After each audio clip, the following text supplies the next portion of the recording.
উলামায়ে আহলে সুন্নাত হযরত আল্লামা মাওলানা মুফতি আমজাদ হোসেন সিমনানি সাহেব, নারে তাকবীর, নারে সালাত। আপনারা একটু একটু করে আগে আসেন, বসে পড়েন।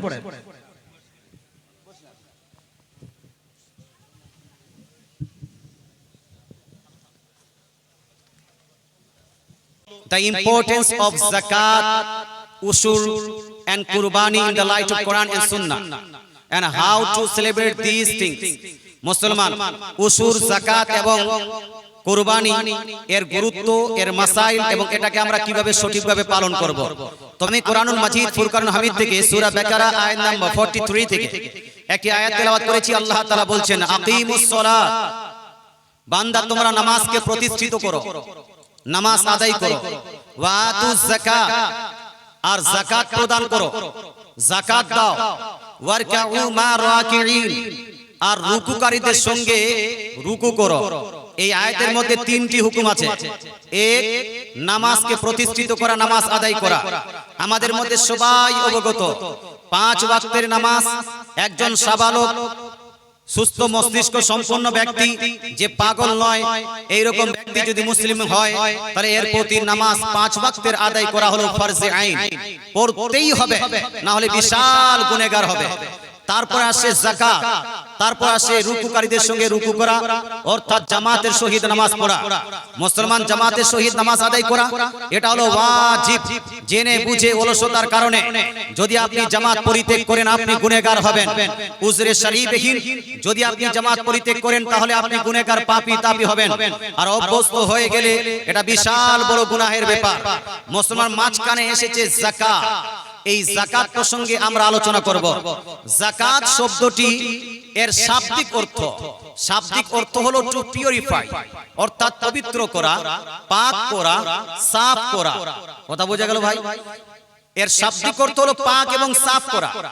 তো এর অর্থ হবে যেখানে যেই জিনিসের আপনি যাকাত দিচ্ছেন, অথবা যেই জিনিসের আপনার প্রতি যাকাত ফরজ হয়েছে, ওখানে যদি আপনি সঠিকভাবে যাকাতটা আদায় করেন, তাহলে সেটা আপনার পাক এবং সাফ হবে, নচেত সেটা পাক এবং সাফ হবে না। এটাকে আরেকটা আয়াত দিয়ে আমরা বুঝি। সূরা তাওবা আয়াত নাম্বার 103 এর মধ্যে আল্লাহ তাআলা বলেন, খুজ মিন আমওয়ালিহিম সাদাকাতান। আল্লাহ তাআলা বলেন, হে আমার বান্দা, হে আমার রাসূল, আপনি আপনার উম্মতের কাছ থেকে যাকাত সংগ্রহ করুন। যাকাত নিজের জন্য নয়, অর্থাৎ আপনি ইসলামিক কোষাগারে, ইসলামের যে আপনার বাইতুল মাল আছে, সেখানে যাকাত নিন। কেন, কি হবে এই যাকাতের মাধ্যমে? তুতাহিরুহুম ওয়া তুযাক্কিহিম বিহা, এর মাধ্যমে, যাকাতের মাধ্যমে আপনি তাদেরকে পাক এবং সাফ করে দিবেন। অর্থাৎ একজন মানুষকে, একজন মানুষের সম্পদকে যদি পাক এবং সাফ করতে হয়, তাহলে যাকাত দেওয়ার প্রয়োজন আছে না নাই? এর হানা বলুন না ভাই, আমি বিস্তারিত আলোচনা করছি ইনশাআল্লাহ তাআলা। যাকাত মানেটাই হলো পবিত্র করা। অতএব আল্লাহ তাআলা যে সমস্ত মাল, যে সমস্ত সম্পদের উপর আপনার যাকাত ফরজ করেছেন, ওয়াজিব করেছেন, সেখানে যদি আপনি যাকাত দেন, তাহলে যাকাতটা দিলে সেই মালটা পাক হবে। আর যদি যাকাত না দেন, তাহলে মাল পাক হবে না, সম্পদ পাক হবে না, অপবিত্র থেকে যাবে, ওটা খাবিস থেকে যাবে। একটা আর হাদিস মনে পড়ে গেল। এই হাদিসটি নবীজি সাল্লাল্লাহু তাআলা আলাইহি ওয়াসাল্লামের বিশেষজ্ঞ একজন সাহাবী, যার নাম হলো হযরতে আব্দুল্লাহ বিন মাসউদ রাদিয়াল্লাহু তাআলা আনহু।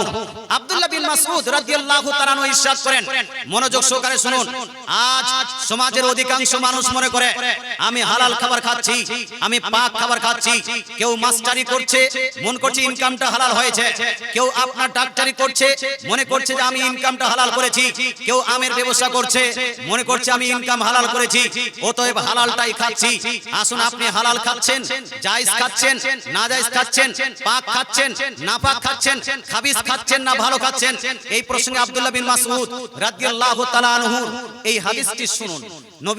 নবীজি সাল্লাল্লাহু আলাইহি ওয়াসাল্লামের প্যারা সাহাবী বলছেন, মান কাসাবা তাইয়্যিবা, যেই ব্যক্তি হালাল রোজগার ইনকাম করলো, হালাল ইনকাম করলো, খাবাসাতহু মানউজ যাকাত, কিন্তু সেই ব্যক্তি ওই আপনার সম্পদের যাকাত দিল না, হালাল পন্থা ইনকাম করার পরেও ওই সম্পদটা তার খাবিস হয়ে গেল, নাপাক হয়ে গেল। কথা বুঝতে পারছেন? হালাল পদ্ধতি আপনার। মনে করেন আমের গাছ থেকে আপনি ইনকাম করছে, হালাল পদ্ধতি। কেউ চাকরি করছে, এটা হালাল পদ্ধতি। কেউ মাস্টারি করছে, হালাল পদ্ধতি। হালাল পদ্ধতিতে টাকাটা ইনকাম করার পরে ওই আপনার টাকাতে আপনি যাকাত দিলেন না, খাবাসাতুহু, এই মালটাকে আপনি খাবিস বানিয়ে দিলেন, নাপাক বানিয়ে দিলেন। আল্লাহ তাআলার নবীর এই সাহাবী আগে বলছেন, ওয়ামান কাসাবা হারামান আও খাবিসান লা তুতাহিরুহু আও লাম তুতাহিরুহু যাকাতু, যদি কোনো ব্যক্তি হারাম পদ্ধতিতে কেউ যদি মাল সঞ্চয় করে, হারাম পদ্ধতি কেউ যদি মাল ইনকাম করে, আর ওই হারাম টাকায় যদি কেউ যাকাত দেয়, ওই যাকাত দেওয়ার কারণে হারাম টাকাটা হালাল হয়ে যাবে না। কথা বোঝা গেল? ঘুষের টাকা হারাম, সুদের টাকা হারাম, আপনার কি বলছে আরো যেই সমস্ত জুয়ার টাকা হারাম, এই ঘুষের টাকা, সুদের টাকা, জুয়ার টাকা, আর কি বলছে আপনার রাস্তা মেরে খাওয়ার টাকা, এই সমস্ত টাকা মেম্বারই তো বললো যে মেম্বার যদি টাকা ভোট দিয়ে আপনার টাকা দিয়ে ভোট নেয়, এটাও হারাম। আর যদি টাকা নিয়ে আপনি ভোট দেন, এটাও হারাম। যে ভোট কিনে মেম্বার মুখিয়া প্রধান হলো, ওর আন্ডারে যদি রাস্তার টাকা আসে 10 লাখ টাকা, কাজ হবে কতটা? জোরে বলেন না বাবা। আমাদের মুফতি সাহেব বলছে 2 লাখ টাকা কাজ হবে, 8 লাখ টাকা পকেটে ঢুকবে। হে মুসলমান, আপনাকে বলতে চাই, মেম্বারের বেতন ফিক্স করে দেওয়া হয়েছে, প্রধানের বেতন ফিক্স আছে, তারপর এমএলএ এর আপনার বেতন ফিক্স আছে, এমপির বেতন ফিক্স আছে। এটা সমাজের কাজ করার জন্য সরকার তার জন্য বেতন ফিক্স করে দিয়েছে। ওই বেতনে কেউ যদি স্যাটিসফাইড না থাকে, আর যদি সে রাস্তার টাকা মেরে খায়, যদি সে পুকুরের টাকা মেরে খায়, যদি সে আপনার মানুষের বাড়ির টাকা মেরে খায়, মানুষের ভাতার টাকা মেরে খায়, তাহলে ওই টাকাটা হালাল হবে না হারাম? এবং হালাল না হারাম? এই হারাম টাকায় সে যদি যাকাত দেয়, টাকাটা কি হালাল হয়ে যাবে? হবে কি বা? হবে না। এই হারাম টাকায়, সুদের টাকায় যদি যাকাত দেয়, হালাল হবে না। ঘুষের টাকায় যদি আপনার যাকাত দেয়, হালাল হবে না। আর ওই সুদ, ঘুষ, রাস্তায় মারা টাকা, ওই টাকা দিয়ে হজ করে আসলে হজটা হবে না? হবে না? এটা জোরে বলতে হবে, হজ হবে না? হবে না? অতএব বি কেয়ারফুল। হে মেম্বার সাহেব, আপনাকে বলছি একটু সতর্ক থাকতে হবে, কারণ আপনি মুসলিম, আপনি মুসলমান, আপনাকে ইসলাম অনুযায়ী আপনাকে নিজের কাজগুলো করা উচিত। যাই হোক, আমার এখন পর্যন্ত আলোচনার অংশ হলো এই যে যাকাত মানে হলো পবিত্র করা। যেই মালে, যেই সম্পদে যাকাত ফরজ হয়, সেখানে যদি আপনি যাকাত দিয়ে দেন, সেই সম্পদটা পাক এবং সাফ হবে। আর সেই সম্পদে যদি আপনি যাকাত না দেন, ওই যাকাতটা আপনার, ওই সম্পদটা আপনার পাক সাফ হবে না। মুসলমান, আমাদের দেশে অনেকগুলো মানুষ আছে, হাজী সাহেব নামাজ যদি না পড়ে মানুষ তাকে গালি দেবে, মাস্টার সাহেব নামাজ যদি না পড়ে মানুষ তাকে গালি দেয়, মুখিয়া সাহেব নামাজ যদি না পড়ে তাকে মানুষ গালি দেয়, মেম্বার সাহেব নামাজ যদি না পড়ে বলে বেনামাজি, বেনামাজি। আপনার মোড়ল সর্দার আপনার দেশে আছে? এই সমাজের মোড়ল সর্দার হয় না? সমাজের মোড়ল সর্দার যদি নামাজ না পড়ে, তাহলে আপনি তাকে বলবেন কিভাবে মোড়লগিরি করবেন, কিভাবে সর্দারগিরি করবেন। মাদ্রাসা এবং মসজিদের সেক্রেটারি আপনার যদি নামাজি না হয়, আমারও লেকচার শুনেছেন, এদেরকে মাদ্রাসার সেক্রেটারি, মসজিদের সেক্রেটারি রাখা যাবে না। এটা হলো আলা হযরতের ফতোয়া। বলতে চাই মুসলমান, কিন্তু নামাজের দিকে আমরা অনেকটা কেয়ারফুল হই, নামাজটা পড়া উচিত। কিন্তু ভাই, আপনি কি চেক করেছেন যে আপনার সেক্রেটারি যাকাত দিয়েছে না দেয়নি? আপনার মোড়ল যাকাত দেয় কি দেয় না? আপনার সর্দার সাহেব যাকাত দেয় কি দেয় না? আপনার মাস্টার সাহেব যাকাত দেয় কি দেয় না? আপনার কি বলছে মুখিয়া সাহেব যাকাত দেয় কি দেয় না? একটু মনে রাখবেন, যাকাত দেওয়াটা হলো ফরজ। যাকাত দেওয়াটা কি? এজন্য কি এটা জোরে বলতে কি? নামাজের মতোই ফরজ। নামাজ এবং যাকাতের মধ্যে পার্থক্য করা যাবে না। এমনটা নয় যে নামাজটা পড়া খুবই জরুরি আর যাকাতটা দিলেও চলবে, না দিলেও চলবে, এই রকম ধারণা করা যাবে না। মুসলমান, আপনাকে বলতে চাই, যাকাতটা দেওয়া হলো ফরজ, ফরজে আইন, ফরজে কিফায়া নয়, ফরজে আইন। এই যাকাত ফরজ হয়েছে 2 হিজরি রোজার মাসে, রমজান মাসের রোজা ফরজ হওয়ার পরে 2 হিজরিতে যাকাত দেওয়া ফরজ। এবার যদি কোনো ব্যক্তি যাকাতের অস্বীকার করে যে আমি যাকাত মানি না, যাকাত দিব না, সেই ব্যক্তি কি হবে?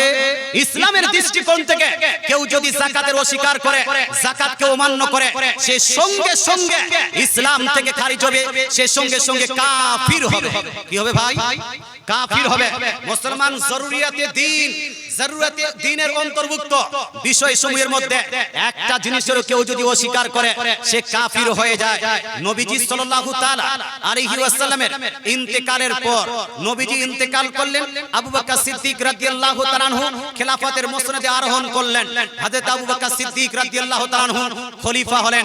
এই মা বোন আপনারাও শুনবেন আজকের আলোচনা, কারণ আপনি সোনা পড়েন, আপনি রূপা পড়েন, আপনি সোনা রূপা পড়ার পরেও একটা মা বোন যাকাত দিচ্ছে না, আপনাদের অবস্থাটা কি হবে এটা একটা শুনে যাবেন।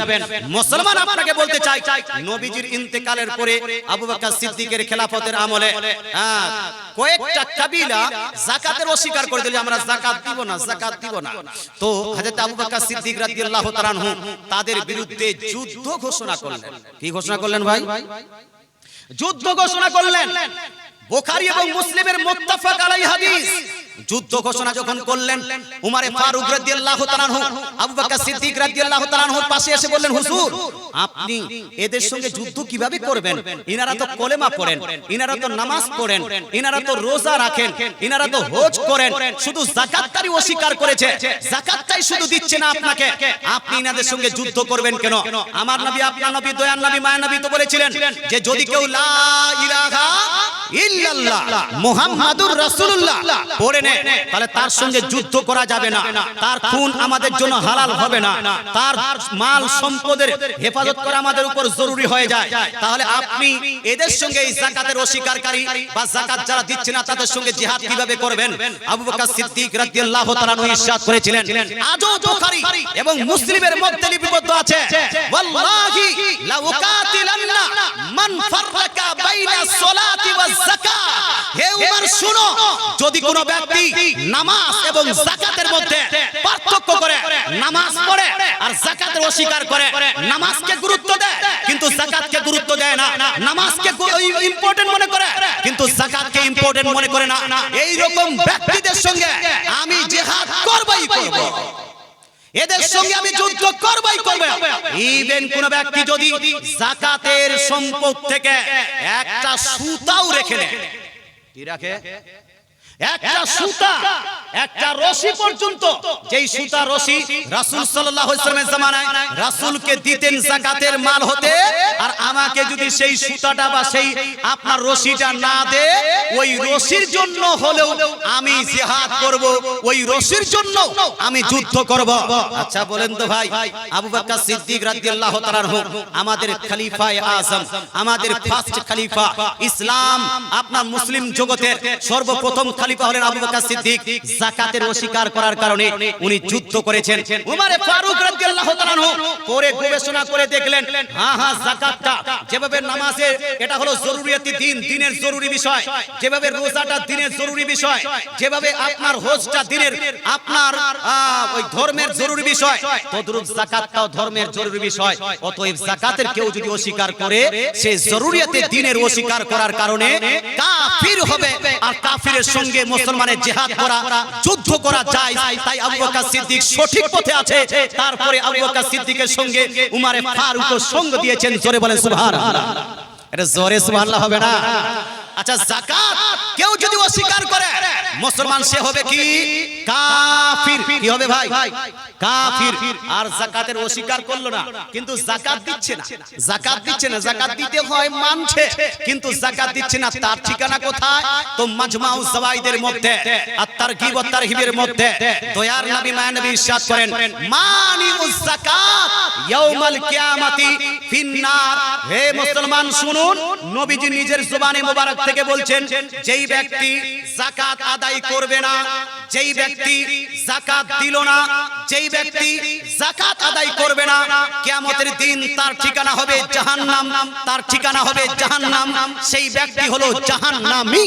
মুসলমান, আমার নবীর জবান থেকে যেই কথা বার হয় সেই কথা কোনোদিন মিথ্যা হতে পারে না, পারে না। নবীর জবান থেকে যেই কথা বার হয় সেই কথা কোনোদিন ভুল হতে পারে না। নবীজি যাকাত যারা দেয় না, যাকাত অস্বীকার করলে তো কাফির। আর যদি যাকাত অস্বীকার না করে, যাকাত যদি ঠিকভাবে আদায় না করে, সে কোথায় যাবে? জান্নাতে না জাহান্নামে? কোথায় জি? মিলাদ করলো, ফাতিহা করলো, আপনার কি বলছে জুলুস করলো, উরুস করলো, সব করলো, মুসলমান কিন্তু যাকাত দিল না। এটার কারণে নেকি হবে, কিন্তু যাকাত না দেওয়ার কারণে গুনাহটা হবে না? হবে না? হবে না? হবে না? যাকাত না দেওয়ার কারণে গুনাহ হবে। মুসলমান আপনাকে বলতে চাই, আচ্ছা এখানে আরেকটা বিষয় আছে। বিষয়টা হলো এই, যাকাত যারা দিবে না, যাকাত যারা সঠিকভাবে প্রত্যেক বছর যাকাত আদায় করে না, এদেরকে বলা হয়েছে মারদুদুস শাহাদাত। কি বলা হয়েছে? একটু জোরে বলেন না, কি বলা হয়েছে? আমি বাংলাটা বলছি, কি বলা হয়েছে? মারদুদুস শাহাদা। অর্থাৎ এরা যদি সাক্ষী দেয়, সাক্ষীটা গ্রহণযোগ্য হবে না। চাঁদ উঠেছে, সাক্ষী দিয়েছে, গ্রহণযোগ্য হবে না। আপনার জেনার সময় ধরা পড়ে সাক্ষী দিয়েছে, গ্রহণযোগ্য হবে না। মুসলমান কোথাও যদি এরা সাক্ষী দেয়, এদের গ্রহণযোগ্য হবে না। আচ্ছা, মারদুদুস শাহাদা, সাক্ষী যদি গ্রহণযোগ্য না হয়, তাহলে সমাজের বিচারক হতে পারবে? জোরে বলেন না। সমাজের তরফ থেকে যদি সাক্ষী না দিতে পারে, যাকাত আদায় যারা করে না তারা, তাহলে সমাজের কি মোড়ল হতে পারবে? বিচারক হতে পারবে? বিচারক হতে পারবে না। এইজন্য স্পষ্ট কথা, স্পষ্ট কথা, কথাটা হয়তো আপনাকে করা লাগবে। যারা প্রতি বছর যাকাত ফরজ হওয়ার সত্ত্বেও যাকাত দিচ্ছে না, এই রকম ব্যক্তিকে মোড়ল বানানো যাবে না। এই ব্যক্তিকে যেন আপনার স্টেজের সভাপতি বানানো যাবে না। এই ব্যক্তিকে স্টেজের বক্তা বানানো যাবে না। এই ব্যক্তিকে আপনার মসজিদ মাদ্রাসার সেক্রেটারি ক্যাশিয়ার বানানো যাবে না। এক কথা, যারা যাকাত দেয় না তাকে সম্মানীয় স্থানে, সম্মানিত স্থানে তাকে আসীন করা, তাকে সম্মানিত করা, এটা জায়েজ হবে না। দ্বিতীয় হাদিসে রাসূলুল্লাহ ইরশাদ করেন, এমন ব্যক্তিকে কেউ যদি সম্মান করে, এই ফাসিক ও ফাজিরকে কেউ যদি সম্মান করে, আল্লাহ এতটা নারাজ হয় যে আল্লাহর নারাজগিতে আল্লাহর আরশ পর্যন্ত হিলে যায়। কথা বোঝা গেল? অতএব সমাজের মানুষ আপনাকে বলতে চাই যে যাকাত আপনাকে দিতেই হবে। যাকাত না দিলে আপনি খাঁটি মুসলমান হতে পারছেন না। নবীজি ইরশাদ করেছেন, দা পিলার অফ ইসলাম, ইসলামের পিলার, ইসলামের খুঁটি পাঁচটি হলো ইসলামের খুঁটি। এক, আল্লাহ তাআলা রাসূল ইরশাদ করেন, বুখারী শরীফ প্রথম খণ্ড হাদিস নাম্বার 8 নম্বর হাদিস, নবীজি ইরশাদ করেন, বুনিয়াল ইসলামু আলা খামস, ইসলাম নির্ভর করে পাঁচটি স্তম্ভের উপর, পাঁচটি খুঁটির উপর। এক, শাহাদাতি আল্লা ইলাহা ইল্লাল্লাহ, লা ইলাহা ইল্লাল্লাহ মুহাম্মাদুর রাসূলুল্লাহ পড়তে হবে। দুই নাম্বার, ইকামিস সালাত, নামাজকে প্রতিষ্ঠিত করতে হবে। তিন নাম্বার, ইতা ইজ যাকাত, যাকাত আদায় করতে হবে। এটা হলো ইসলামের পিলার, ইসলামের খুঁটি। পিলার হিলে গেলে ছাদও হিলবে না, হিলবে না। হানা বলুন বাবা, ছাদও হিলবে না, হিলবে না। এই জন্য ভাই পিলারটা ঠিক রাখেন। যেভাবে নামাজকে গুরুত্ব দিয়েছেন, যেভাবে রমজান মাস আসলে 90% মুসলমান রোজা রাখে, রাখে না? রাখে না? 5 ওয়াক্তের নামাজ থেকে রমজান মাসের বেশি নামাজি হয় না? হয় না? রোজাদার হয় না? হয় না? তার মানে রমজান মাসের রোজাটাকে আপনি গুরুত্ব দিচ্ছেন, তার থেকে বেশি গুরুত্ব দিচ্ছেন আপনি কাকে? কুরবানিকে। কি গুরুত্ব দিচ্ছেন? কুরবানিকে। কুরবানির টাইম আসলে অধিকাংশ 99% মানুষ কুরবানি দেয়, দেয় না? দেয়। মুসলমান আপনাকে বলতে চাই, যেভাবে রমজান মাসের রোজাকে গুরুত্ব দিচ্ছেন, যেভাবে কুরবানি করাকে গুরুত্ব দিচ্ছেন, যেভাবে আপনি নামাজ আদায় করার জন্য মসজিদ নির্মাণ করেছেন, তদ্রূপ আপনাকে যাকাতটাকে গুরুত্ব দিতে হবে। এবার আসুন, যাকাত আপনারা মনে করছেন আমাদের প্রতি ফরজ, মনে হয় হয়নি। হুজুর, আমাদের প্রতি যাকাত ফরজ হয়নি। আম বাগান, জাম বাগান, ধান ক্ষেত, আলু পেঁয়াজ মুড়ি টমাটার যারা লাগান, অথবা যারা মুদিখানা দোকান করেন, কাপড়ের ব্যবসা করেন, যারা ঝালমুড়ির দোকান করেন, সব কান খুলে শুনে নেন, কার কার প্রতি যাকাত ফরজ আর কার কার প্রতি যাকাত ফরজ হয়নি। মুসলমান আপনাকে বলতে চাই, যাকাত প্রধানত দুই প্রকার। কত প্রকার ভাই? একটু হানা করেন, আমার বেশি কোন টাইম নেই, আর হয়তো 15 মিনিট টাইম আছে। যাকাত প্রধানত কয় প্রকার? দুই প্রকার। একটা হলো বাৎসরিক যাকাত আর একটা হলো ফসলের যাকাত। একটা হলো বাৎসরিক যাকাত, একটা হলো ফসলের যাকাত। ফসলের যাকাতটা একটু পরে বলছি, বাৎসরিক যাকাতটা আপনাকে বলছি। বাৎসরিক যাকাত ফরজ হওয়ার জন্য কয়েকটা শর্ত আছে। শর্তের মধ্যে 1 নাম্বার শর্ত মুসলমান হওয়া। তা আপনারা মুসলমান না কাফের ভাই? আলহামদুলিল্লাহ আমরা মুসলমান, আলহামদুলিল্লাহ আমরা মুসলমান। শর্ত পাওয়া গেল। 2 নাম্বার শর্ত, তাকে বালিগ হতে হবে, সাবালক হতে হবে। আপনার সাবালক না নাবালক?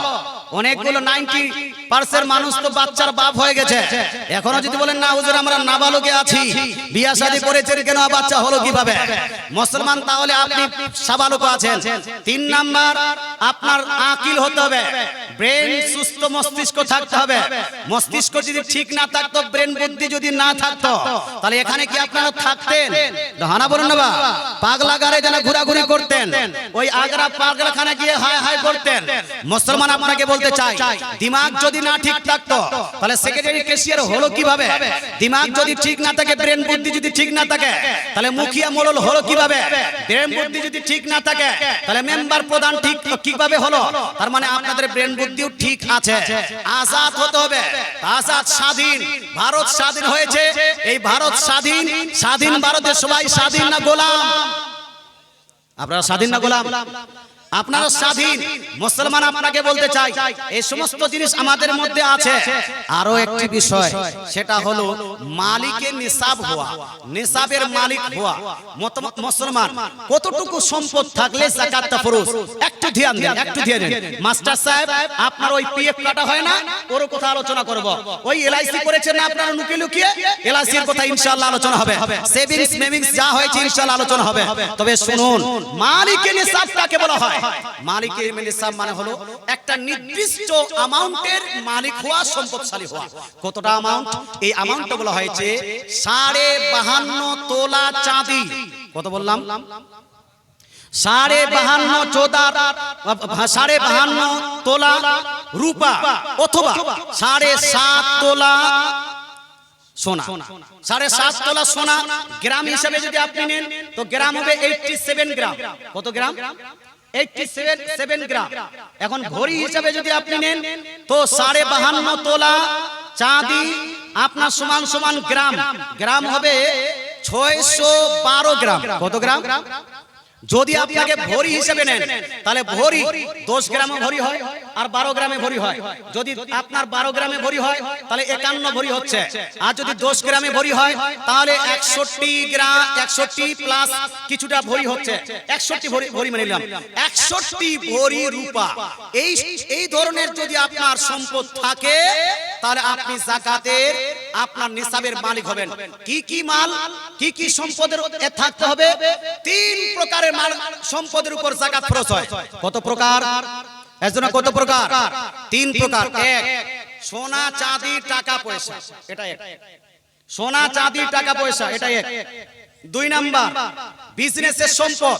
যারা যেই বিজনেস করছেন, কেউ মুদিখানা দোকান করে, কেউ আপনার কি বলছে আপনার কাপড়ের দোকান করছে, কেউ টাইলস মার্বেলের দোকান করছে, কেউ সিমেন্ট বালির দোকান করছে। যেই ব্যবসাটা করছেন আপনি, 1 নাম্বার সোনা রূপা টাকা পয়সা, একটা। 2 নাম্বার হলো বিজনেসের সম্পদ, 2টা।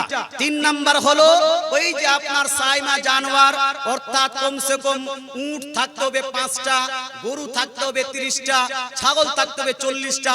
তো এই পশুটা আমাদের দিকে নাই, সুতরাং এটা নিয়ে আলোচনা করার দরকার নাই।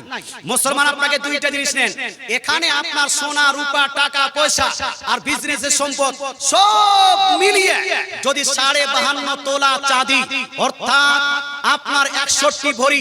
এই এখন রূপার ভরি কত চলছে ভাই? কত করে ভরি এখন? 1000 টাকা ধরে নেন, 1000 টাকা। 850 ধরলে মোটামুটি 50,000 টাকা হচ্ছে। 850 ধরলে মোটামুটি 50,000 টাকা হচ্ছে। 50,000 টাকা আনুমানিক 50,000 টাকা। এবার দেখেন, আপনার বাড়িতে যতগুলো টাকা আছে, যতগুলো পয়সা আছে, যতগুলো সোনা আছে, যতগুলো রূপা আছে, যতগুলো বিজনেস সম্পদ আছে, সব একত্রিত করে আপনার যারা দেখেন যে আপনার 50,000 টাকার সম্পদ আছে কিনা। কথা বোঝা গেল? আপনার স্ত্রীর কানে সোনা, নাকে সোনা, গলায় সোনা, হাতে রূপা ইত্যাদি, এগুলো জয়েন করতে হবে। আপনার বাড়িতে যদি কোনো আপনার সেভিংস থাকে, টাকা থাকে ব্যাংকে, ওই টাকাটা করলেন। বাড়িতে যদি কোথাও টাকা থাকে, ওই টাকাটা যোগ করলেন। মুসলমান আপনার যদি কোনো ব্যবসা বাণিজ্য থাকে, ওই টাকাটাও যোগ করলেন। সব যোগ করার পরে 50,000 টাকার যদি আপনার সম্পদের মালিক হয়ে যান, আপনার প্রতি যাকাত ফরজ হবে। আপনি সাত মারা, আমি সাত মারাতে থাকিনি, কিন্তু প্রায় আমার 10 বা 11টা প্রোগ্রাম হচ্ছে এই নিয়ে। মুসলমান 10-11 বার প্রোগ্রাম করে। আমি যেটা বুঝতে পেরেছি সেটা হলো এই সাত মারার 50% এর বেশি, 50% এর বেশি, আমার আনুমানিক, আপনার অ্যানালাইসিস আরো বেশি ভালো হবে, 50% এর বেশি মানুষের উপর, বেশি মানুষের কাছে এই 50,000 টাকা আছে না নাই? এই হানা বলেন না ভাই, জি আচ্ছা, মুফতি সাহেব বলছেন 90% মানুষের কাছে আছে। হয়তো স্ত্রীর কাছে, মা জালসায় বসেছে, এতবার বলা হয়েছে যে জালসার বসলে মাথার চুল ঢাকতে হবে, যতক্ষণ পর্যন্ত কপালে লোহার কাঁটা না মেরেছে এদেরকে, ততক্ষণ পর্যন্ত এর আপনার চুল বন্ধ হবে না। হ্যাঁ জি, মহিলারা বেকা হয়ে গেছে। মুসলমান মা বোনদেরকে বলছি শুনেন, আপনাদেরকেও যাকাত, আপনার যেটা সোনা আপনার বাপের বাড়ি থেকে নিয়ে এসেছেন, মায়ের বাড়ি থেকে নিয়ে এসেছেন, অনেক সোনা নিয়ে এসেছেন, আপনার স্বামীকে বারবার বলেন এই সোনাটা আমার, এই সোনাটা আমার, এই সোনাটা আমার। এ মা, আপনাকে বলতে চাই, এক ভরি সোনার দাম কত? 1 লাখ। হাফ ভরি সোনা যদি থাকে, এক ভরি যদি রূপা থাকে, 2-4 হাজার টাকা যদি থাকে, ওই মেয়েটার উপর যাকাত ফরজ হবে না? হবে না? হবে না? হবে না? কিন্তু মেয়েরা মনে করছে আমাদের সাত খুন মাপ, সব ঝামেলা স্বামীরা করবে। ফিতরা দিবে স্বামী, কুরবানি দিবে স্বামী, যাকাত দিবে স্বামী। আরে স্বামীটা দে, স্বামীর নিজের আপনার পার হয়ে যায়। মেয়েদের দিকে লক্ষ্য কম থাকে, থাকে না? থাকে না? মেয়েদেরকে স্ত্রীর উপর গালি দেওয়ার সময় তখন মরদ হয়ে যায়। মুসলমান মেয়েদের উপর তালাক দেওয়ার সময় তখন আপনার বাবুগিরি দেখায়, তখন আপনার ভি আর মার তখন বলে দেয়। কিন্তু যখন যাকাতের হিসাবটা করতে হবে, যখন কুরবানি, ইভেন কুরবানির সময় আপনার মালদার দিকে অনেকটা ভুল প্রথা আছে। অনেক বড় বড় বাড়িতে মাত্র একটা করে খাসি ক্রয় করছে, আর একটা কুরবানি দিয়ে, একটা খাসি কুরবানি দিয়ে গোটা বাড়িটা পায়। এদিকে হয় না, এদিকে হচ্ছে। গোটা বাড়ির তরফ থেকে একটা খাসি। মুফতি সাহেব এখানে বসে আছেন, আমার থেকে বয়সও বড়, আমার থেকে এক্সপেরিয়েন্স বেশি, আমার থেকে জ্ঞানও বেশি, আমার থেকে লজিকও বেশি, আমার থেকে এবারও স্থানীয় বেশি, আমার থেকে বেশি আপনার দার্স তাদরিসও করেছেন। মুফতি সাহেবকে বলেন তো, যে বাড়ির যদি 4 জনের কাছে নেশার পরিমাণ যদি টাকা থাকে, আর একটা খাসি যদি বাড়ি থেকে কুরবানি দেয়, ওই কুরবানিটা 4 জন ব্যক্তির তরফ থেকে হবে কি ভাই? হবে? হবে না? মুফতি সাহেব বলছেন তো মুফতি সাহেব থেকে আপনি বেশি জ্ঞানী, আপনারা বেশি জ্ঞানী। বিয়ে করেছেন যখন, স্ত্রীর তরফ থেকে কুরবানি দিচ্ছেন না কেন? স্ত্রীর যাকাতটা আপনি গণনা করছেন না কেন? মা বোন, এই জন্য বলছি, স্বামীর উপর ভরসা করে বসে থাকলে জাহান্নামে চলে যাবি মা, বুঝতেই পারবি না। মুসলমান তাই আপনার স্বামীর উপর ভরসা না করে আপনার যাকাত আপনি দিবেন, আপনার কুরবানি আপনি দিবেন, আপনার উসুর আপনি দিবেন। এটা আপনাকে লেহাজ রাখতে হবে। কাল কিয়ামতের মাঠে এমনটা নয় যে আপনাকে বলা হবে তুমি তো জালসায় গিয়েছিলে, জীবনী বক্তা যারা কি বলছে গজল পড়েছিল, মায়ের 1 ফোঁটা দুধের ঋণ শোধ হবে না কোনোদিন, এই গজলটার কারণে তোমাকে আমি মাফ করে দিলাম। এরকম হবে নাকি? না। মুসলমান এই জন্য মা বোন আপনারা লক্ষ্য রাখবেন। এই মুসলমান আপনাকে বলতে চাই, তাহলে যাকাত, আচ্ছা পিএফ এর উপর, পিএফ যারা চাকরি করে পিএফ কাটায় 10,000, 5,000, 6,000, কেউ 2,000, ওই পিএফটা যাকাতের মধ্যে গণনা করা হবে কিনা? ওই পিএফটাকেও যাকাতের মধ্যে গণনা করা হবে।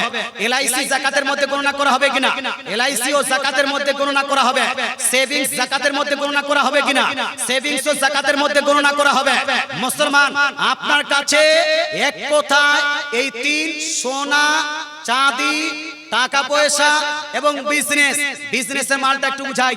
আপনার দোকানে যতগুলো মাল আছে, দোকানটা নয়, দোকানটা যে ইট বালু দিয়ে বানানো হয়েছে ওটা নয়, আপনার দোকানে যতগুলো মাল আছে সমস্ত মালের হিসাব করেন। হিসাব করার পরে টাকাটা হচ্ছে না, হচ্ছে না, যদি 50,000 টাকার অধিক হয়ে যায় তাহলে আপনাকে যাকাত দিতে হবে। আচ্ছা এখানে একটা শর্ত, যে 50,000 টাকা হয়ে গেল, নেশাব পর্যন্ত মালিক হয়ে গেল, এই আপনার মালিক হওয়ার পরে 1 বছর অতিবাহিত হতে হবে। এটাকে আরবিতে বলা হয় হাউলানে হাউ, 1 বছর অতিবাহিত হতে হবে। 1 বছর থেকে যদি আপনি নেশাবের মালিক হন, তাহলে তারপর থেকে প্রত্যেক বছরে আপনাকে যাকাত দিতে হবে। বছরটা ইংরেজি নয়, বছরটা আরবিক হিসেবে দেখতে হবে, চাঁদ হিসেবে। প্রতি রমজান যদি দেন তো রমজান মাসে আপনি যাকাত দিবেন। কেউ যদি শাওয়াল মাসে দেয়, আগামী শাওয়াল মাসে যাকাত দিবে। কেউ যদি কুরবানি মাসে যাকাত দেয়, প্রত্যেক কুরবানি মাসে যাকাত দিবে। যাকাত দিতে দিতে হবে কতটুকু? মুসলমান যাকাত দিতে হবে 100 টাকায় 2.5 টাকা। কত টাকা? কত টাকা? 100 টাকায় 2.5 টাকা, 40 ভাগের 1 ভাগ।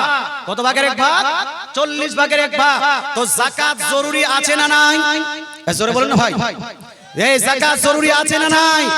আমাদের যাকাত সম্পর্কে সচেতন হতে হবে না হবে না? হবে। যারা যারা আজ থেকে সচেতন হলেন, আজ থেকে যাকাত দেওয়ার আপনারা প্রতিজ্ঞা করলেন, ইনশাআল্লাহ তাআলা আমরা যাকাতের হিসাব করে যাকাত দিব। আপনি বলেন মুফতি সাহেব আপনি কি যাকাত দেন? আপনাকে আমি বলবো হ্যাঁ হ্যাঁ, আমজাদ হোসেন সিমনানি প্রত্যেক বছর যাকাত দেয়। ইভেন আমার বাবা গাছ লাগিয়েছে, গাছ চারা গাছ, এই চারা গাছেরও আমি যাকাত দিই। না হলে আপনার গ্রাম আমার এলাকায় গিয়ে আপনি খোঁজ নেন, আমার বাবাকে গিয়ে জিজ্ঞেস করেন, যাকাত আমি প্রত্যেক বছরে দিই। আমি আপনাকে বলতে চাই আলহামদুলিল্লাহ, আপনি যখন বুঝতে পারলেন, আমরা আজকে প্রতিজ্ঞা করব আজ থেকে যাকাত প্রসঙ্গে আমরা সচেতন হব না হব না? যারা যারা সচেতন হবেন হাত তুলে বলেন ইয়া রাসূলুল্লাহ।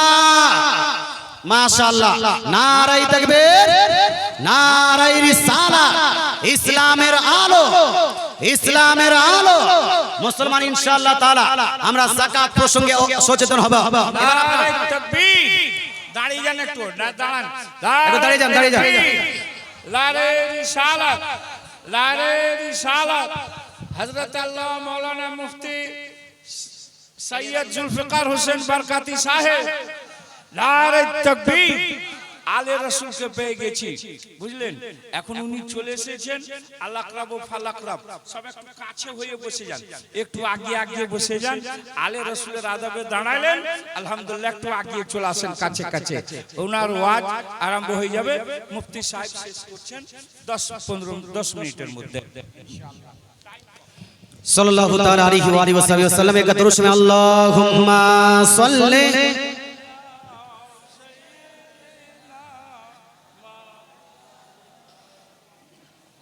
وعلى آل سيدنا সাল্লাল্লাহু তাআলা আলাইহি ওয়া আলিহি ওয়াসাল্লাম। খুব সংক্ষিপ্ত আকারে একটু উসুরের বর্ণনাটা শুনে নেন বাপ। একটা হলো ফসলের যাকাত, ফসলের যাকাত, একটা বাৎসরিক যাকাত নিয়ে আলোচনা হয়ে গেল। এবার একটা আপনার ফসলের যাকাত। ফসলের যাকাতকে আরবিতে বলা হয় উসুর। কি বলা হয় এটাকে? উসুর। মুসলমান ফসলের যাকাত মানে আল্লাহ তাআলার এই জমিনে যাহা কিছু আপনি ফসল আবাদ করছেন, প্রত্যেকটা ফসলে আপনাকে উসুর আদায় করতে হবে। ধান লাগিয়েছেন, ধানে উসুর আছে। গম লাগিয়েছেন, গমে উসুর আছে। টমেটো লাগিয়েছেন, টমেটো উসুর আছে। গান্না লাগিয়েছেন, ওখানে আপনার উসুর আছে। আম বাগান, চা আপনার নিয়েছেন, অথবা আপনার আম বাগান নিজের বাড়িতে আছে, ওই আম বাগানে উসুর আছে না নাই? আছে না নাই?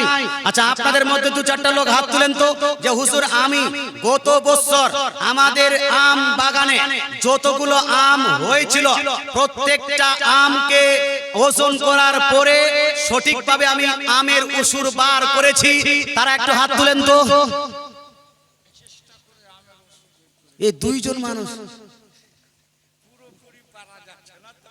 হে মুসলমান, আপনাকে বলতে চাই আমের উসুর, আম আপনি যদি না জানতো, মুর্শিদাবাদে এই মালদাকে ফেমাস করে দিয়েছে আমে। ইউপি তে যাবেন, ফেমাস হলো মালদা। মুসলমান আপনাকে বলতে চাই, আপনি বেঙ্গালোর পর্যন্ত গেলে ফেমাস আমের ফেমাস হলো কে? মালদা। আর মালদার মানুষ আম খেয়েই চলে যাচ্ছে, খেয়েই চলে যাচ্ছে, আমের উসুর দিচ্ছে না। এটা আপনার ভুল হচ্ছে না? হচ্ছে না? বুখারী, মুসলিম, তিরমিজি, নাসাঈ, আবু দাউদ, ইবনে মাজাহ প্রায় প্রত্যেকটা সহিহ সনদে বর্ণিত হাদিস, প্রত্যেকটা সিয়াসিতের হাদিসে এই হাদিসটি লিপিবদ্ধ আছে। রাসূলুল্লাহ সাল্লাল্লাহু তাআলা আলাইহি ওয়াসাল্লাম ইরশাদ করেন, যদি আকাশের বৃষ্টিতে, ঝর্ণার পানিতে, প্রবাহিত পানিতে কোন ফসল আবাদ হয়, তাহলে সেই ফসলে আপনাকে 10 ভাগের 1 ভাগ আল্লাহ তাআলার রাস্তায় উসুর দিয়ে দিতে হবে। কত ভাগের 1 ভাগ ভাই? এই আমটা কোন পানিতে হয়? আম আপনারা নিজের টাকা দিয়ে পানি দেন না, আকাশে বৃষ্টিতে হয়। এই জোরে বলেন না, আকাশে বৃষ্টিতে হয়। তাহলে আম 10 কুইন্টাল হলে কত কেজি দিতে হবে? 1 কুইন্টাল দিতে হবে। 50 কুইন্টাল আম হলে 5 কুইন্টাল আম দিতে হবে। বলছে হুজুর জান দিব কিন্তু আম দিব না। হ্যাঁ, জান দিবে কিন্তু আম দিবে না। ভাই মরেন, মরার পরে যতগুলো যাকাতের আম খেয়েছেন না, গোটা আমগুলো আপনার সাপ বানিয়ে আপনার গলায় লাগিয়ে দেওয়া হবে। তারপরে বলবেন না আল্লাহ এইটা আমার উসুরটা দেওয়াটাই ভালো ছিল। মুসলমান আপনাকে বলতে চাই, রাসূলুল্লাহ সাল্লাল্লাহু আলাইহি ওয়াসাল্লাম ইরশাদ করেছেন, যে ব্যক্তি পৃথিবীর বুকে আপনার যাকাত ও উসুর আদায় করবে না, কাল কিয়ামতের মাঠে তার ঠিকানা কোথায়? জান্নাত না জাহান্নাম? জাহান্নাম। আম দুইটা কম খান বাপ, কিন্তু আমের উসুরটা আদায় করেন। আম দুইটা কম খেলে আপনি অসুস্থ হয়ে পড়বেন না, কিন্তু যদি আমের উসুর আদায় না করেন তাহলে গুনাহগার হবেন না? হবেন না? হবেন। শুধু আমের উসুর নয়, যদি জাম চাষ করেন জামের উসুর দিতে হবে, যদি ধান চাষ করেন ধানের ঔষধ দিতে হবে, গম চাষ করলে গমের ঔষধ দিতে হবে, আলু চাষ করলে আলুর ঔষধ দিতে হবে, সবজি চাষ করলে সবজির ঔষধ দিতে হবে। ওষুধটা হলো আকাশের বৃষ্টিতে হলে, প্রবাহিত পানিতে হলে, যদি ঝর্ণার পানিতে হয় তাহলে 10 ভাগের 1 ভাগ। আর যদি আপনার সেচের মাধ্যমে হয়, জাঁতার মাধ্যমে হয়, আপনার ওই উটের বা কোনো পশুতে আপনার লোড করে পানি আনতে হয়, টাকা দিয়ে ক্রয় করে অথবা সেলো মার্সেল ইত্যাদি পানির মেশিন দিয়ে পানি উঠিয়ে যদি আপনার টাকা খরচ করে যদি ফসল আবাদ করা হয় তাহলে সেখানে দিতে হবে 20 ভাগের 1 ভাগ। কত ভাগের 1 ভাগ? 20 ভাগের 1 ভাগ। অর্থাৎ ওখানে আপনাকে 1 কুইন্টালে 5 কেজি দিতে হবে। আর যদি আকাশে বৃষ্টিতে হয় তাহলে 1 কুইন্টালে 10 কেজি দিতে হবে। মুসলমান, আমার টাইম যেহেতু শেষ, অনেক মুফতিয়ানে কেরাম এখনো উপস্থিত আছেন, আর আগামী কালকে আমার এসএসসি পরীক্ষা, দোয়া করবেন যেন পরীক্ষাতে কিছু ভালো নাম্বার পাই। হ্যাঁ মুসলমান, তো এই জন্য আমি আর এই টপিকটা আগামীতে আগে বাড়াচ্ছি না, এখান থেকে এই টপিকটা ইতি করলাম। স্বামী ছাড়া কোন ছেলে ও মেয়ে যদি, এই সাক্ষী ছাড়া কোন ছেলে ও মেয়ে যদি সমাজ মাধ্যমে ইজাব ও কবুল করে তবে তাদের বিয়ে হবে কিনা, পরে কোনো মানুষ সেই মেসেজ দেখে যদি স্বামী কি সাক্ষী দেয় তবে বিয়ে হবে কিনা। আচ্ছা, স্বামী ছাড়া কোন ছেলে ও মেয়ে, সাক্ষী ছাড়া সমাজ মাধ্যমে, সমাজ আছে,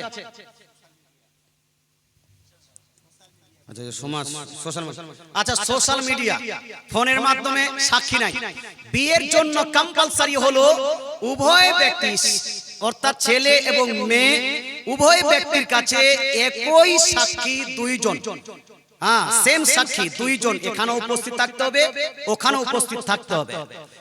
ছেলের কাছে যে 2 জন সাক্ষী ছিল, সেম সাক্ষীগুলো মেয়ের কাছেও সাক্ষী থাকতে হবে, নচেত বিয়ে হবে না। কথা বোঝা গেল ভাই? হবে না?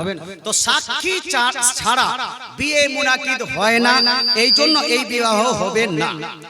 ফিতরা কার উপর জরুরি, এই ফিতরা প্রসঙ্গে আলোচনা করছিলাম। নেসাবের মালিক যদি হয় তাহলে তার উপর ফিতরা হলো জরুরি। নেসাবের মালিক আমি বলে দিলাম কতটা হবে, তবে যাকাত আর এই ফিতরার মধ্যে একটু পার্থক্য আছে। পার্থক্যটা হলো যাকাতের জন্য 1 বছর হাওলানে হাউল এটা জরুরি হয়, কিন্তু ফিতরার জন্য এটা জরুরি হয় না। সেই দিন সুবে সাদিক থেকে সে যদি মালিক হয়ে থাকে, ওই দিন যখন আপনার ফিতরা দেওয়া ওয়াজিব হয়, সেই সময় যদি মালিক হয় তাহলে তার উপর ফিতরা ওয়াজিব হয়ে যাবে। এটা হলো যাকাতের সঙ্গে সম্পর্কিত বিষয়। কি লিখেছে জি? একটা ছেলে ও মেয়ের বন্ধুত্ব কি জায়েজ? আচ্ছা, জায়েজ হলে এর সীমাবদ্ধ কত দূর? ছেলে এবং মেয়ের বন্ধুত্ব, হ্যাঁ হবে। স্বামী স্ত্রীর মধ্যে বন্ধুত্ব না থাকলে কি করে টিকবে ভাই? থাকবে?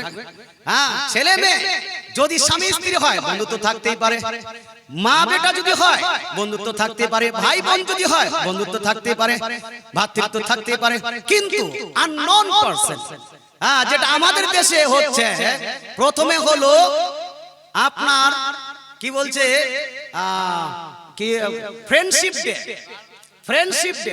তো ফ্রেন্ডশিপ ডে সাদা ফুল দিয়ে দিল, তারপর আসে ভ্যালেন্টাইন্স ডে, তখন লাল ফুল, আই লাভ ইউ। মুসলমান আপনাকে বলতে চাই, এই ফ্রেন্ডশিপ ডে হোক, কিস ডে হোক, হ্যাক ডে হোক, রোজ ডে হোক, যাই হোক না কেন, ভ্যালেন্টাইন্স ডে হোক, ইসলামের দৃষ্টিকোণ থেকে এটা টোটালি হারাম হারাম হারাম। আপনি কলেজে গিয়ে, ইউনিভার্সিটিতে গিয়ে, স্কুলে গিয়ে, আপনি বাড়িতে মন্টুর বহুর সঙ্গে, ঝন্টুর বহুর সঙ্গে এরকম বন্ধুত্ব করে রাত আপনি গল্প করবেন, মেসেজ করবেন, এই বন্ধুত্ব চলবে না, এটা নিষিদ্ধ, হারাম। এটা আপনাকে প্র্যাকটিক্যাল জেনার দিকে যাবে। আপনি কথা বললে আপনার মাইন্ডে জেনা হবে, আপনি যদি কথা বলেন আপনার মুখে জেনা হবে, যদি আপনি এখানে ওই ঘুরতে যান তাহলে আপনার দৃষ্টি জেনা হবে। এই সমস্ত কাজ থেকে আমাদের বিরত থাকতে হবে। ফ্রেন্ডশিপ কিছু হয় না। যদি খুব মন করে ফ্রেন্ডশিপ করার, তাহলে বিবাহের প্রস্তাব পাঠিয়ে বিবাহ করে নেন। তারপরে যত ফ্রেন্ডশিপ করবেন স্ত্রীর সঙ্গে তত বেশি নেকি পাবেন। জোরে বলেন সুবহানাল্লাহ। আর স্ত্রী হওয়ার পরে স্ত্রীর সঙ্গে ভালো ব্যবহার করে না, কোথায় কোথায় স্ত্রীকে গালি দেয়, কোথায় কোথায় স্ত্রীকে মারে, কোথায় করে স্ত্রী খানদানকে গালি দেয়, আর মন্টুর বহুর সঙ্গে খুব শুকুরবুকু করে যারা গল্প করে, এইরকম ব্যক্তি কিন্তু ভালো না। বাবা, মা মরার আগে শুধরে যেতে হবে। আজ দুঃখজনক হলো সত্য, আমরা তো মুফতি সাহেব, এই মুফতি সাহেবের কাছে প্রায় ফোন আসে, আমার কাছে ফোন আসছে। বর্তমান সময়, এখন বর্তমান বলছি আমি, বর্তমান দেখা যাচ্ছে আনমেরিড ছেলে থেকে মেরিড ছেলে মেয়ে, দুই ছেলের বাপ, দুই ছেলের মা, এরা বন্ধুত্ব করে পালাপালি শুরু করেছে। এখানে হয় না সাতমারার মানুষ ভালো, এখানে নাই কালো, এই জন্য এখানে নাই। কিন্তু অন্যান্য জায়গায় দেখেন, মুসলমান আপনাকে বলতে চাই, সতর্ক হয়ে যান। আমার রাসূলুল্লাহ সাল্লাল্লাহু তাআলা আলাইহি ওয়াসাল্লাম ইরশাদ করেছেন, অন্যের স্ত্রীকে যদি, অন্যের স্ত্রীর প্রতি যদি আচানক দৃষ্টি পড়ে যায়, কোন মহিলার প্রতি যদি আচানক দৃষ্টি পড়ে যায়, অনিচ্ছাকৃত যদি দৃষ্টি পড়ে যায়, সে যদি আপনাকে চার্ম করে, সে যদি আপনাকে অ্যাট্রাক্ট করে, সে যদি আপনাকে লুভিয়ে নেয়, তাহলে ওই স্ত্রীর দিকে অগ্রসর না হয় নিজ স্ত্রীর কাছে যাও। ওই স্ত্রীর আপনার কথাগুলো ভুলে যাবে, সেই স্ত্রীর মায়া মমতা ভুলে, সেই আপনার অন্যের স্ত্রীর মায়া মমতা ভুলে যাবে। নিজের স্ত্রীর কাছে যাও, মুসলমান তার কাছে থাকো, তার ইনশাআল্লাহ তাআলা হারামকারী থেকে বেঁচে যাবে। মুসলমান আমাদের ছেলেরা ক্যারিয়ার সেটেল করার জন্য বিয়ে করে না। 30 বছর, 35 বছর, 36 বছর, 40 বছর পর্যন্ত বিয়ে করছে না। এই বিয়ে না করার কারণে এই হারামকারী বাড়ছে না কমছে? বালিগ হলে, সাবালিগ হলে বিয়ে করার ইচ্ছা করলে বিয়ে করে নেন। মুসলমান বাপ মা যদি বিয়ে না দেয়, বাপ মা যদি না বিয়ে দেয়, তাহলে বন্ধু বান্ধবদেরকে দিয়ে আপনার বাপ মাকে বলেন যে আপনার ছেলে বলেছে উনি বিয়ে করবে। তারপরে বন্ধু বান্ধবের যদি কথা না মানে, বাপ মাকে নিজেই বলেন যে আমি বিয়ে করব, আব্বা আমাকে বিয়ে দেন, কোনো গুনাহ নাই। কথা বোঝা গেল? আব্বাকে বলেন, আব্বা বেহায়া বেশরম, আপনার এ বুঝে না সেটেল কাকে বলা হয়, ক্যারিয়ার কাকে বলা হয়। গোটা ক্যারিয়ার নষ্ট করে এখন ক্যারিয়ার যেন 35 বছরে গিয়ে সেটেল করতে চায়। আব্বা যদি বিয়ে না দেয়, আব্বা জানকে বলে আব্বা জান বিয়ে করব, বিয়ে দেন। বুঝে না চিন্তা করবেন। কথা বুঝতে পারছেন? এই মুসলমান, আরেকটা এখানে সমস্যা হচ্ছে।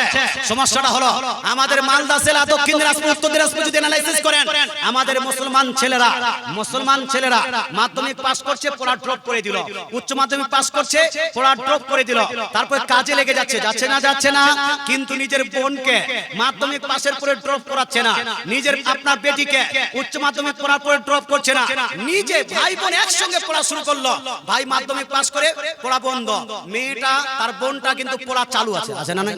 আছে না? মেয়েটা বিএ পাস করবে, এমএ পাস করবে, বিএড পাস করবে। স্কুলে ভাই বোন যখন একসঙ্গে গেছে, তখন বোনের রক্ষা হয়েছে, বোনের হেফাজত হয়েছে, বোনের হেফাজত করেছে। কিন্তু ভাই নাই, বাপ নাই, বোনটা আবার হবে না? হবে না? হবে না? হবে না?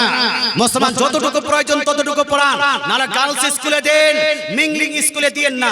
আল্লাহ তাআলা আমাদেরকে বুঝার তৌফিক দান করুক, আমল করার তৌফিক দান করুন, বলেন আমিন।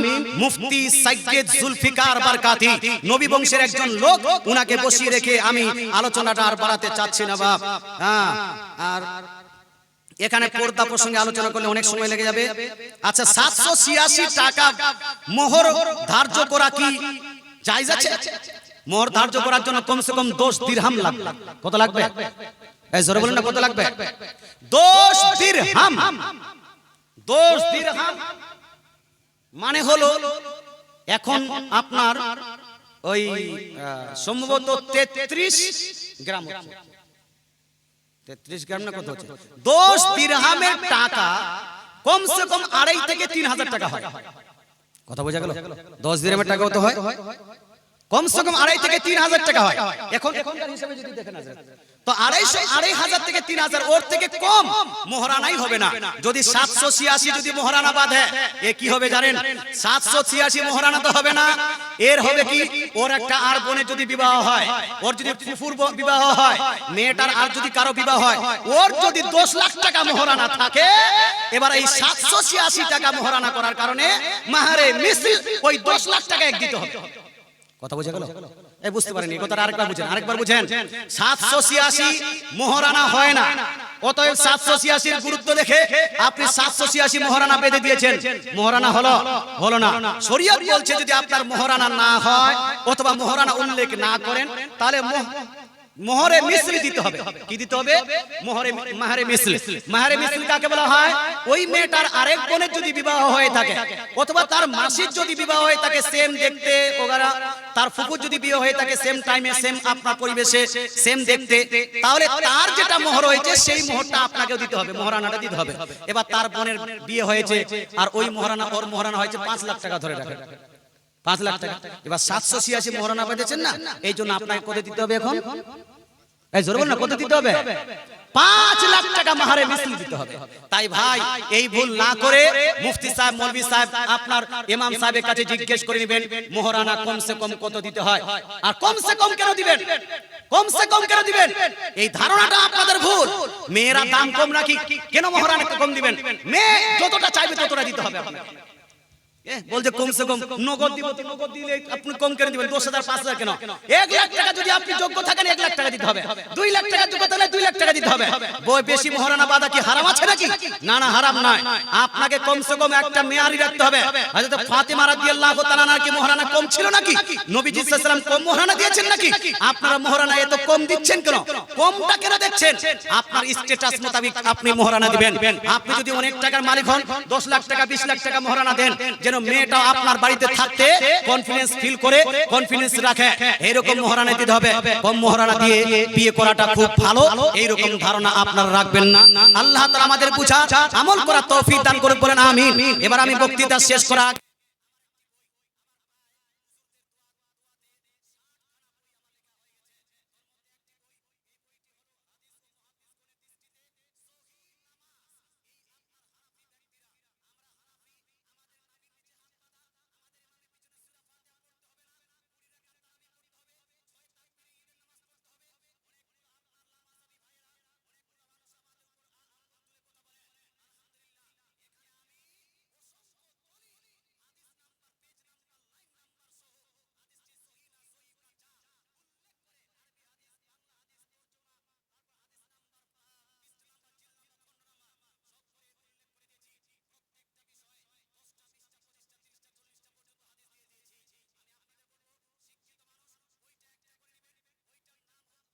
হলো 30।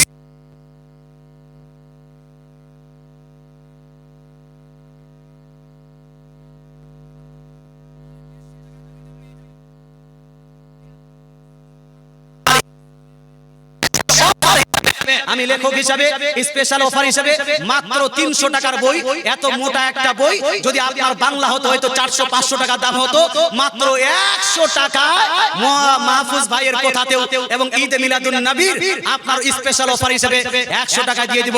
ওখানে দুইটা ছেলে বসে আছে, 100 টাকা দিয়ে বইটা নেবেন আর আপনি নিজে পড়বেন, নিজের বন্ধু বান্ধবদের পড়াবেন। আর যদি কোনো ওয়াহাবি ভাই বন্ধু, আপনার যদি কোনো বন্ধু যদি আপনার এইরকম কোনো প্রশ্ন করে হানাফিদের নামাজের উপর, তাহলে সঙ্গে সঙ্গে বলবেন যে আমাকে মৌলভী মুন্সির প্রয়োজন নাই, আমি নিজেই তোমার জন্য মুনাজারা, তোমার সাথে মুনাজারা করব। বই খুলে দিবেন, হাদিস নাম্বার বলে দিবেন, একদম চুপ হয়ে যাবে। আল্লাহ তাআলা আমাদের বুঝা আমল করা এবং এই বইটা পড়ে নিজে আমল করার এবং অন্যকে আমল করানোর তৌফিক দান করুন, বলেন আমিন। এই বলে আমার বক্তৃতা দিতে টানছি। বক্তৃতার মাঝে কেউ যদি কষ্ট পেয়ে থাকেন তাহলে ক্ষমা প্রার্থী।